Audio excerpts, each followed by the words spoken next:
Good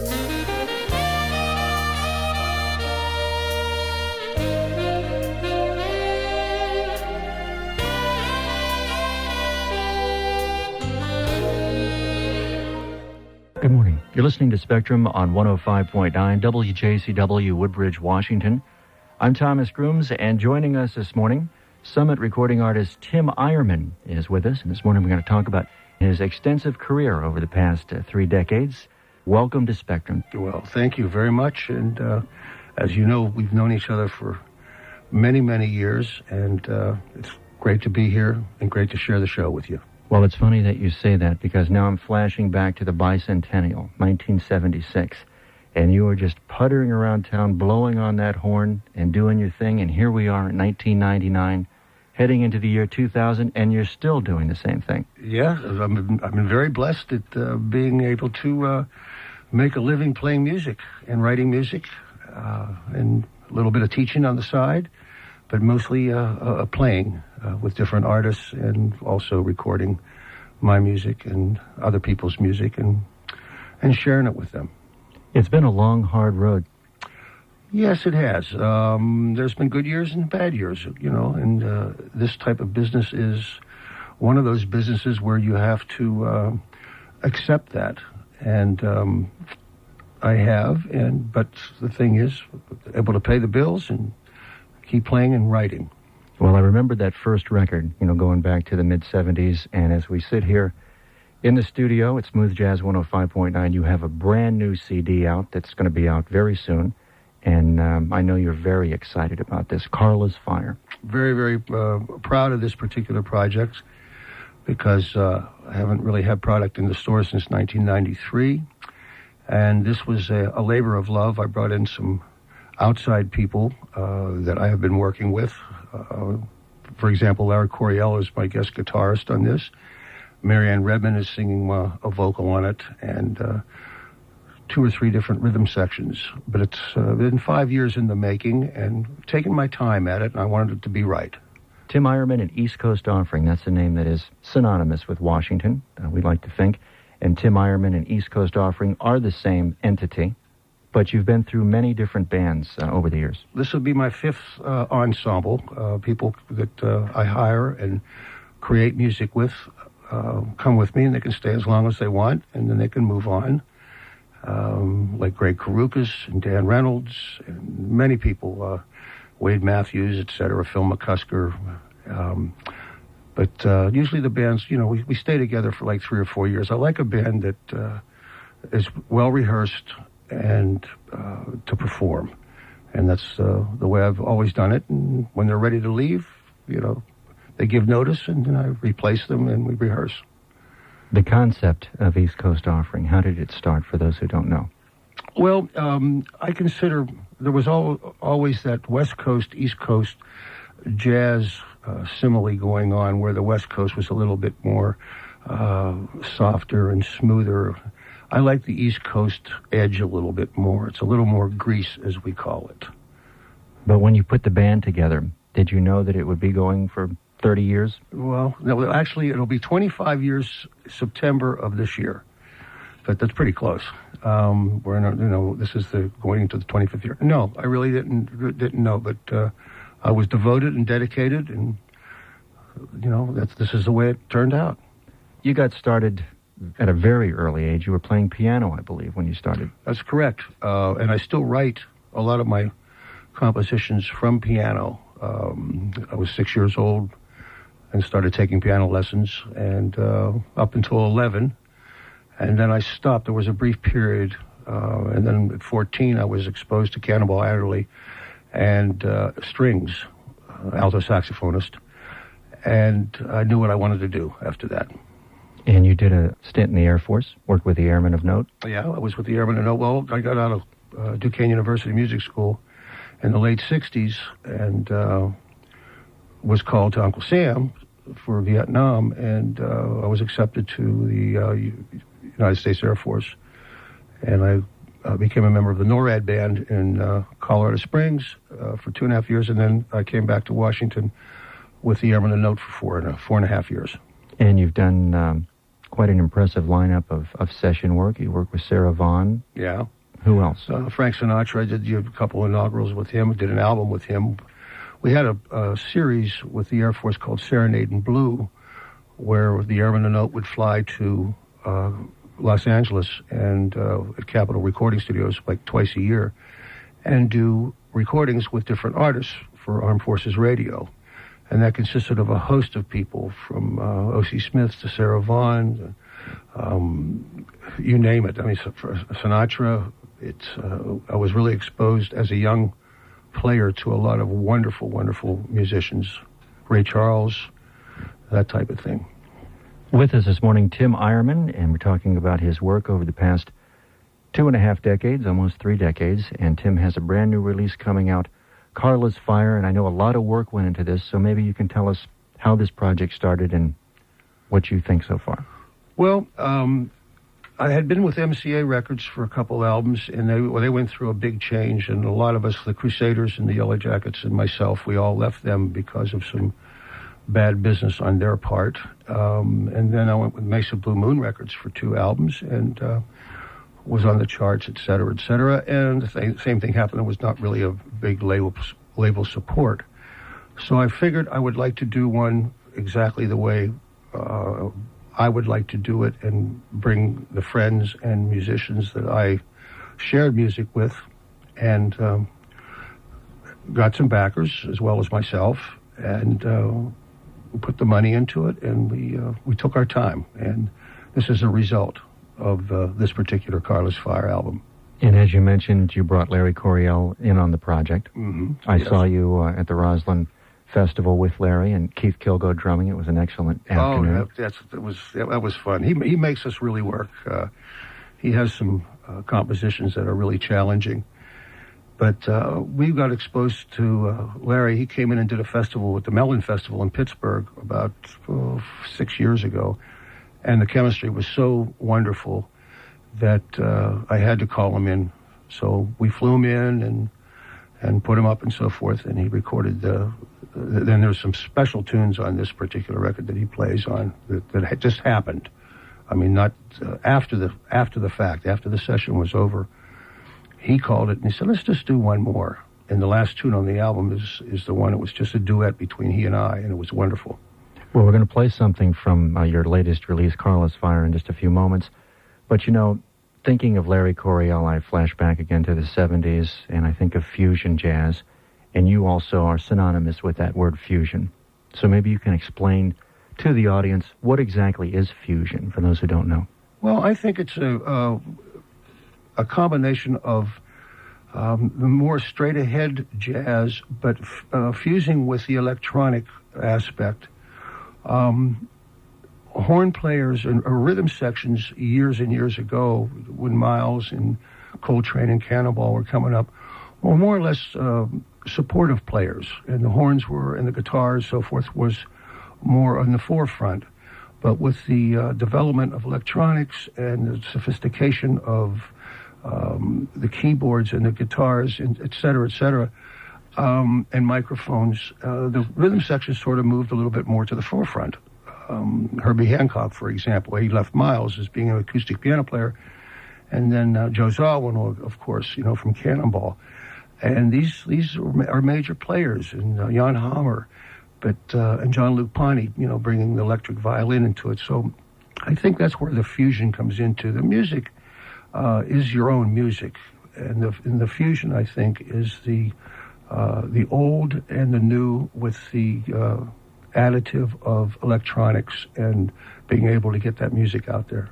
And I guess what I'm trying to say is you were really one of the pioneers that kept this fusion going. You, Larry, Jeff Lorber. Kenny G was even a member of Jeff Lorber's band doing fusion. Well, we split a day at the Bayou when he was, you know, Kenny Gronick, when he went under that name, you know, and we've known each other for a long time.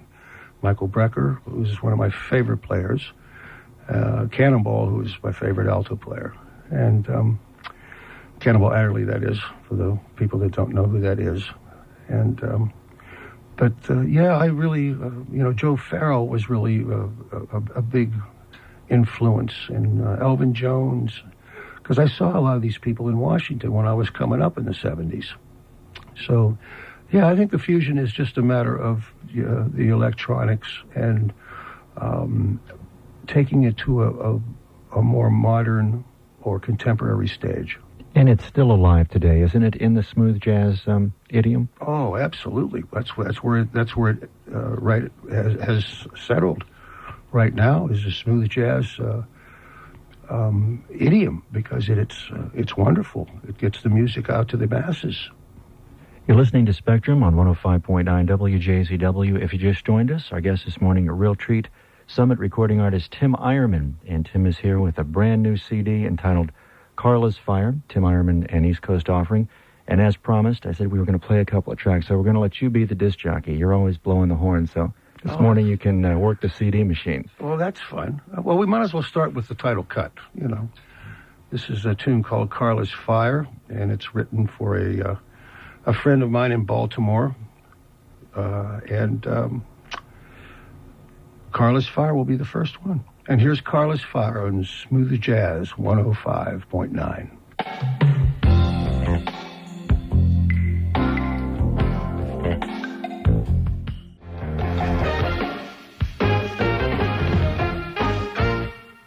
You're listening to Spectrum on 105.9 WJZW. Our guest this morning is Tim Eyermann, and we're featuring his brand new CD, Carla's Fire. What's the personnel lineup? On Carla's Fire was the ensemble that I had right before this particular ensemble. This is, I guess, about 4 years ago, but it's Bill Foster on bass, who is now playing with Larry Coryell, living in New York.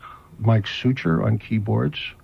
Rod Gross, who also is living in New York and doing very well as a drummer, a wonderful drummer and a wonderful talent and great guy also.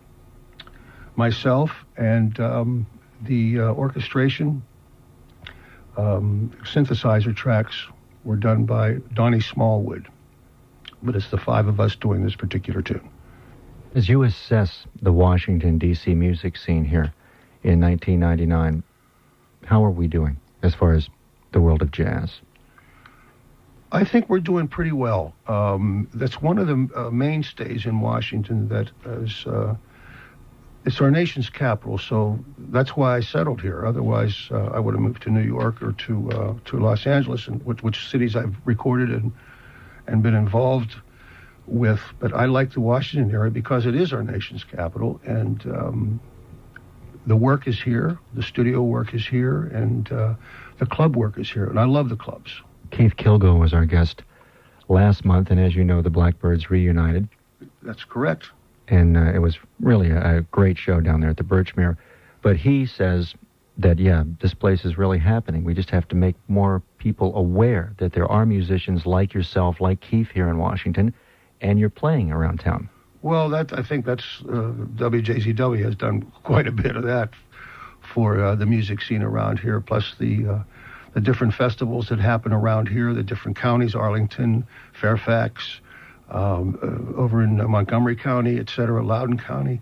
They all have certain festivals that they do, and of course, they come to you guys first at WJZW for promotion, because this is one of the well-rounded, wonderful stations in our country, and that's the reason why I did this particular record. I appreciate you saying that, and as you know, the largest contemporary jazz festival is taking place in June out at Merriweather, the Capital Jazz Fest. Correct. And what a lineup. I mean, that's going to be quite a time.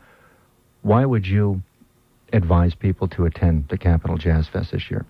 Well, first of all, because of the lineup and the different styles of the music and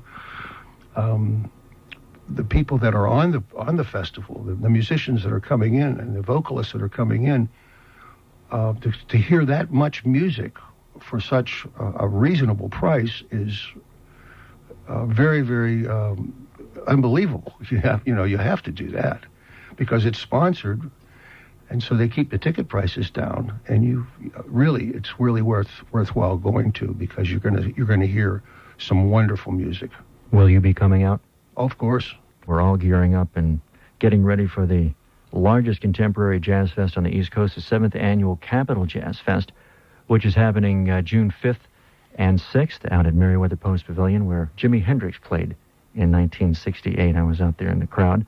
But it opens up, I believe, with Angela Bofield, who Slim Man used to write songs for, as you know, for Motown. That's true. A long time ago. Very true. Jeff Lorber's going to be there. We were talking about him, but who else is going to be there? Well, I work with Angie Bofield, and my keyboard player, a friend of mine, Mickey Rossi, was with her for a while. And I did some albums with Al Johnson here in Washington, D.C., who we did the Evelyn Champagne King album, I'm in Love album. We did that here, 5 of the cuts, and also he sang a very, very big hit tune that he did a duet with Angie Bofield, so that's going to be great. Eric Marienthal is a wonderful saxophonist from Los Angeles who works with Greg Karukas, of course, my ex-keyboard player. Jeff Lorber, Marcus Johnson, Tom Scott in the LA Express. It's a funny story but we met in 1969 in Los Angeles, and I named East Coast Offering because he had LA Express. So that is a true story, ladies and gentlemen. It is a very true story. But this is Jonathan Butler, Tuck and Patty. This is great. Fat Burger, another LA group, terrific. Capitol Jazz All-Stars. Now that's going to be quite a lineup there. You've got Peter White on guitar. Who else? From Capitol Jazz All-Stars, is it Everett Harp? Yep. Kirk Whalum, Peter White, Mark Anton. Wow, that's going to be great. Then and that's we have Saturday night they'll be on stage. Yeah. Then Sunday is a big lineup. Jeez. I'm looking at it as we speak. Greg Karukas, wonderful keyboard player and good friend. Earl Klugh was wonderful. Split 2 bills with him at Wolf Trap years ago. Larry Coryell, Rick Braun, Roy Ayers, Alita Adams. This is great. And David Sanborn's going to be there too. Oh yeah. Wow! This is a real high-packed act. I hope I'm in town. I have to look at my schedule to see if I'm going to be in town June the 5th and 6th. And if you are, you will be there. If I am in town, I will be there, of course. Well, we'll be looking for you. You're listening to Spectrum on 105.9 WJZW. If you just joined us this morning, our guest is Tim Eyermann. Tim Eyermann, an East Coast Offering, and we're talking about Tim's work since the 1970s here. When I met him in Washington, D.C., he's still going strong here in 1999. Has a brand new CD coming out, which is called Carla's Fire, and I promise we're going to play another track from that. So you're the disc jockey, man. Why don't you get something loaded up here? I like to do the tune Weekend Update. It's a Mike Suture tune, and it's a toe tapper type thing. We mentioned that you started as a piano player, but you are a horn player, and you play a variety of horns, don't you? Well, basically woodwinds. Alto and soprano, saxophone, piccolo, C flute, alto flute, and bass flute. And bass flute sort of and alto are getting to be a trademark with me. Bass flute and alto saxophone, of course. Now, there's an odd-looking instrument that you bring to the after-work parties, and everybody says, "What is that he's playing, man? What is that thing?" Well, it's a bass flute, and you don't normally see it in live situations because it's a very, very soft instrument. It's a large instrument, but it has to be amplified. But I really like it as a vehicle to express my music. Which woodwind instrument are you partial to? Well, alto saxophone, of course, C flute and soprano. Hi, this is Tim Eyermann on WJZW Radio, and this is a tune from the new album Carla's Fire. This is called Weekend Update.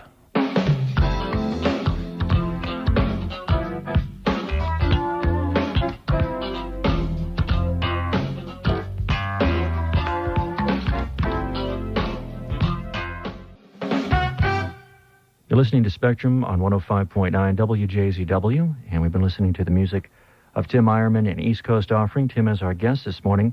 As I mentioned, you're always with us at various after-work parties, but as we get into the summer here, any special projects on the back burner or any places you're going to be you'd like to tell us about? Yeah, in fact, we're going to be doing Blues Alley for WJZW in August. I think it's August the 4th. It's a Wednesday. That's correct, from 6 to 9, and this is the first after-work blender that Blues Alley has done. And also doing my CD release party there probably in July. We also have BET restaurant coming up for the station And in fact, that's this Sunday, also from 6 to 9. BET Restaurant is associated with Black Entertainment Television, and also be doing that show for a fall release. When Keith Kilgo came in, we were talking about, the Washington music scene and all the musicians that are here, and he said there's still a lot of Donny Hathaways and a lot of Roberta Flacks out there to be discovered. Are there any musicians that you're keeping your eye on and ear on that you'd like to share with us this morning? Yes, there is. Marianne Redman is somebody I think should be heard. She's a wonderful, wonderful singer. There are some wonderful saxophone players. I like good players. That's the one thing about the circle that I hang out in, is that there's no egos. The thing is, we just like good players, and we will do our best to advance them in any way we can and help them out. But in fact, you mentioned Roberta Flack. An attorney came in Sunday at my brunch and was mentioning this singer that he would like for me to hear, and he was one of the ones that discovered Roberta Flack. So it's ironic that you mentioned that. But I am going to go listen to her, but I don't remember her name right now. What advice do you have for those aspiring to break into the music business here in Washington this morning? Well, first of all, be true to your music, be devoted, have your business stuff together, and get advice on things that you don't know about. I would say that would sum it up. You've done how many recordings in your career? Carlos Fire will be my 9th. The 1st through the 8th, or the 7th, was in the stores nationally. The 8th one was done by a producer here. I always wanted to do an album with strings, and hopefully that will be released soon. But it was done by a local producer, and it was with a full string section because of the Cannonball Adderley album that I received when I was 14 years old. So it's all standards with strings. But this is the 9th, and this one will be in the stores all over the country and all over the world. We don't want to overlook Fred Hughes this morning. He was out with us at the Kennedy Center a couple of weeks ago, his little trio. He's my keyboard player, and basically my partner in this group. If I wanted to play piano, that's who I would like to play piano like, is Fred Hughes. He's my favorite piano player. And you have a new cat on bass? Yes, Steve Zerlin, yes. Tom Williams moved to San Francisco and with his wife, and Steve Zerlin has come into the web and into the chemistry so wonderfully, because he plays upright, wonderful upright as well as electric and fretless electric. And Keith Kilgo is still working with you? Keith Kilgo, when he can, and when he can't, Keith McMichael is playing drums with us. So we have a very, very good stable going right now, because we all have our own personal things going on. East Coast Offering being mine, but Fred has his, and Steve has his, and Keith Kilgo has his, and Keith McMichael. So we got our schedules way ahead of time. Our guest this morning is Summit recording artist Tim Eyermann. We're talking about his latest CD, Carlos Fire, which will be out very soon, and we advise everybody to pick it up. It's some great listening. I can't stop talking about East Coast Offering. It started back in the 70s. You've kept it alive all the way through the 90s. What would you like to see in the future? I would like to see us in demand. I would like to perform globally. My albums have been all over the world, but we haven't been able to get there because of mismanagement or whatever. Summit Records is going to afford us the ability to get into these places, and I want to tour as extensively as possible: Japan, West Coast, Europe, etc. You've seen many changes in the recording industry, of course, since the 70s. I mean, we had MTV, its inception in the 80s, which changed radio and music entirely. But the recording process itself, is it still as it was in the old days, or you just go in and bang it off and it's digitally edited and you're out the door? Well, there was a period where we had overproduction, where I'm more of a spontaneous type of player. I like the chemistry. I like the band to be well rehearsed, when we did the string album, There Is No Greater Love, that particular album was probably the easiest one I've done, because we went in as a quartet. We just played the tunes down as a 6 tunes, took a break, 6 tunes. Second day, same thing, and then we wrote the strings around what we hit on. And I think that's the best way, to do the music. A lot of times the passion and the heart comes away from the music, where you keep overdubbing a solo or trying to make it perfect.